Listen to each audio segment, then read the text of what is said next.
Labas. Naujas savaitgalis ir nauji darbai.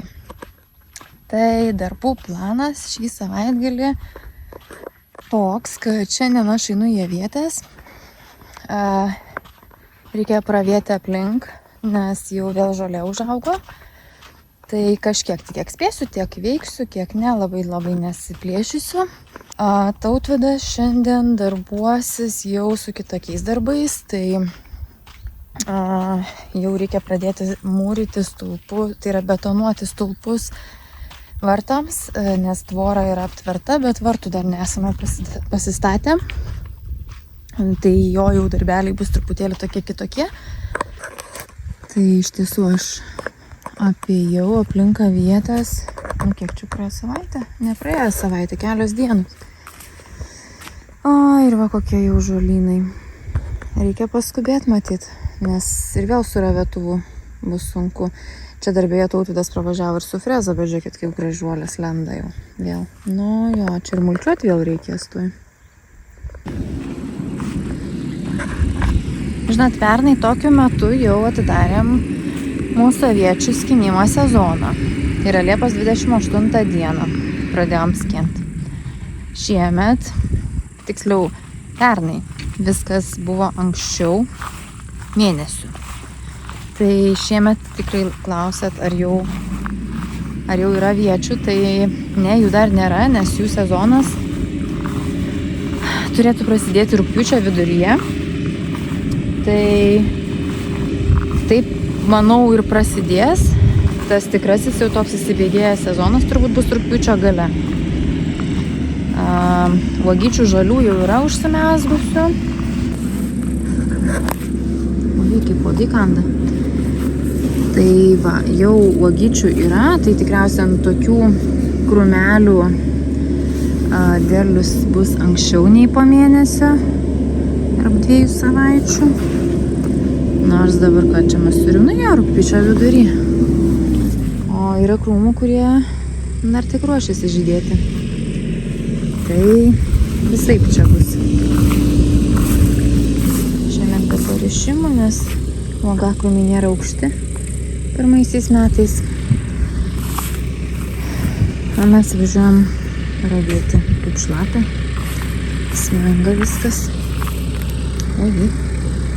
Pravažiuosim.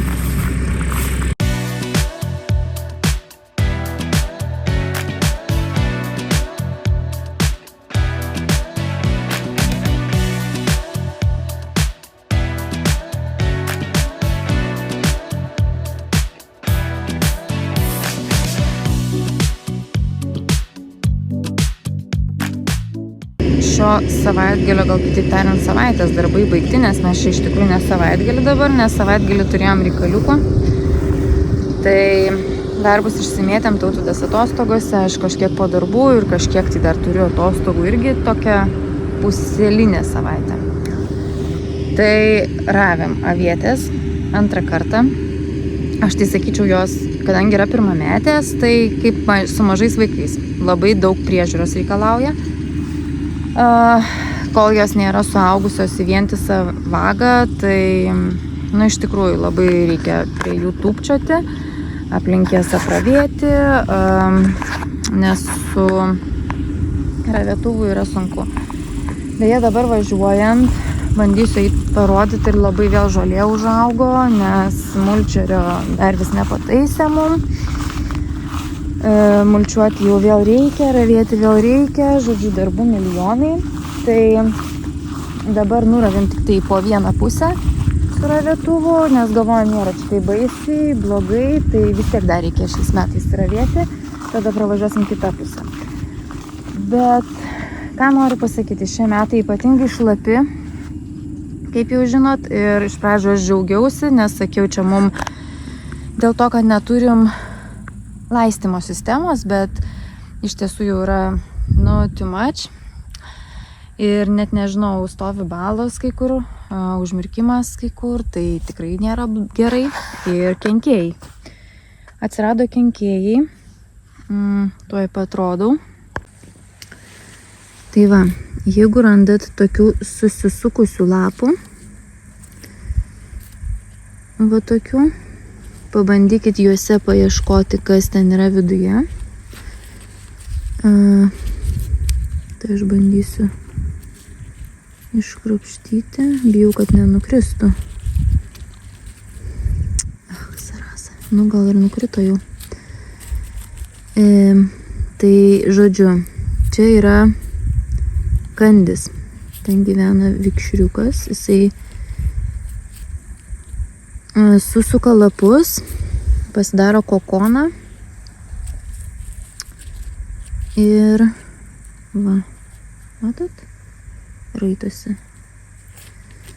Tai radę tokius susisukėlius, juos arba nuskinat ir sudeginat, arba sutraiškot tos zaraziukus. Nu kažkaip. Taip, va.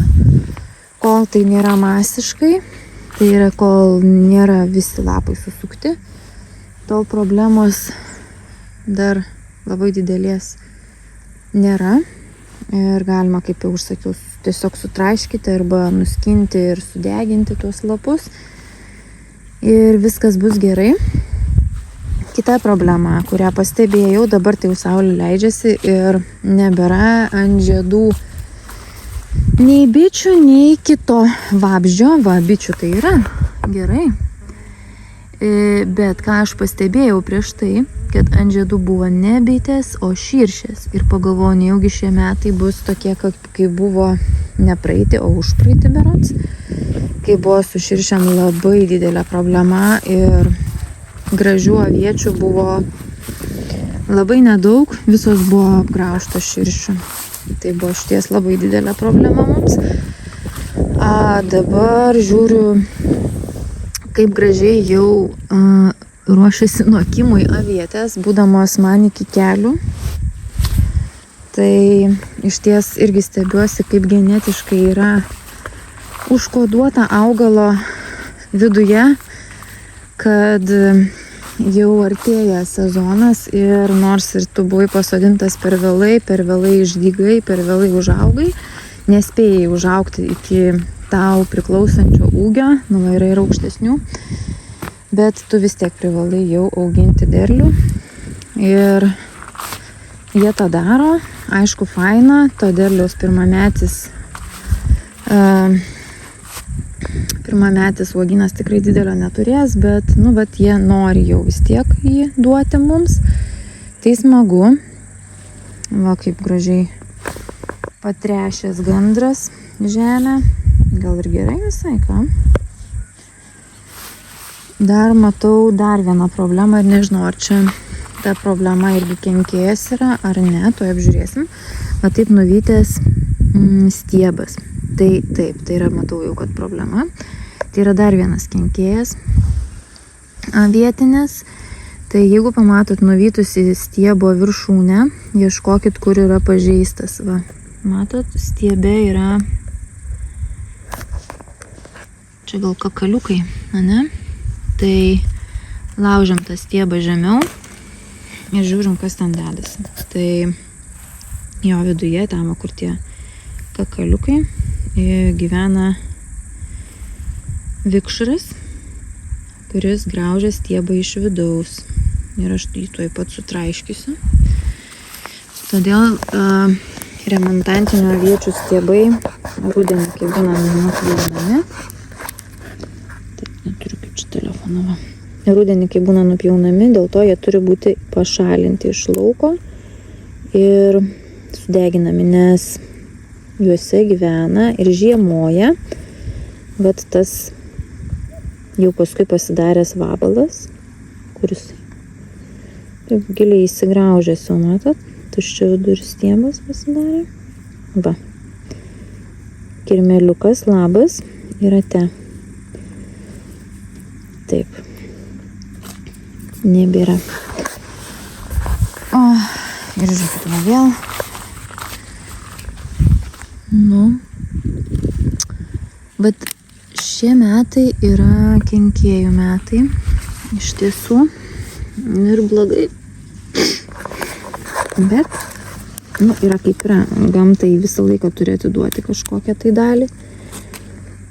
Ir nieko čia nepadarysi. Šiaip daug nemačiau, bet va dabar šitoj vagoti kažkokiu dviejų. Žiūriu, nuvyta. Nu, viršūnėlės. Aišku, būna labai gaila, kai būna didelis stiebas toks galingas. Bet, nu, čia tai va jau yra nulaužyta arba mūsų pirmo ravėjimo metu su didelėm žolėm, arba dar juk buvo kruša. Tai irgi nemažai nulaužė. Yra nemažai aviečių be viršūnėlių. Tai tikrai krušos darbas. Bet irgi nieko, jos leidžia tada iš pažastų šakeles, nes va, šiaip labai gyvybingos avietės. Matot, jinai yra nulūžus. Bet vis tiek žalia. Nu, aš ją aišku nuskinu, nes nu, jau nieko negero čia nebus iš to stiebo. Ir va, jinai kaip leidžia iš pažastukų naujus stiebelius ir gal netgi dar šiais metais spės sužydėti ir užauginti uogų. Nu, ko čia man taip nefokusuoja? Gal, kad prietema tokia, nu, apniukęs dangus ir jau vakaras, tai gali būti, kad dėl to. Tai Tautvydas nuvažiavo plauti traktoriaus. Aš sakiau, dar šitos vagos praeisiu tos didelius žolynus ir važiuosim namo. Tai liko iš tiesų pusė, daugiau nei pusę mes jau pravažiavom. Ir tai yra gerai, nes nėra bloga situacija. Tik tiek, kad aišku darbų yra ir ne vien tik avietinė, tai tas truputėlį užknisa. Nu, bet nieko tokio. Tai va, ir beje, mes kur pasidarėm melioraciją, jeigu atsimenat, per visą šitą lauką, nes čia būdavo tokia bala per vidurį. Tai toje vietoje vis tiek stovi vanduo. Nu, bet nėra ko norėt, lyja beprotiškai kasdien. Vakar ištisai lyjo visą dieną. Ryt po ryt žada irgi visos Liepos normą, kad iškris. Nežinau, kas čia darosi su šitais metais. Pasėliai va ten suguldyti. Nėra nei kaip nukult ūkininkams. Tai gerai, kol dar visiškai neužtemo ir uodai nepradėjo visai manęs kapot. Pabaigsiu šitą vagelę ir važiuosim namo. Tai šį kartą tiek. Laukit naujienų iš mūsų kitą kartą.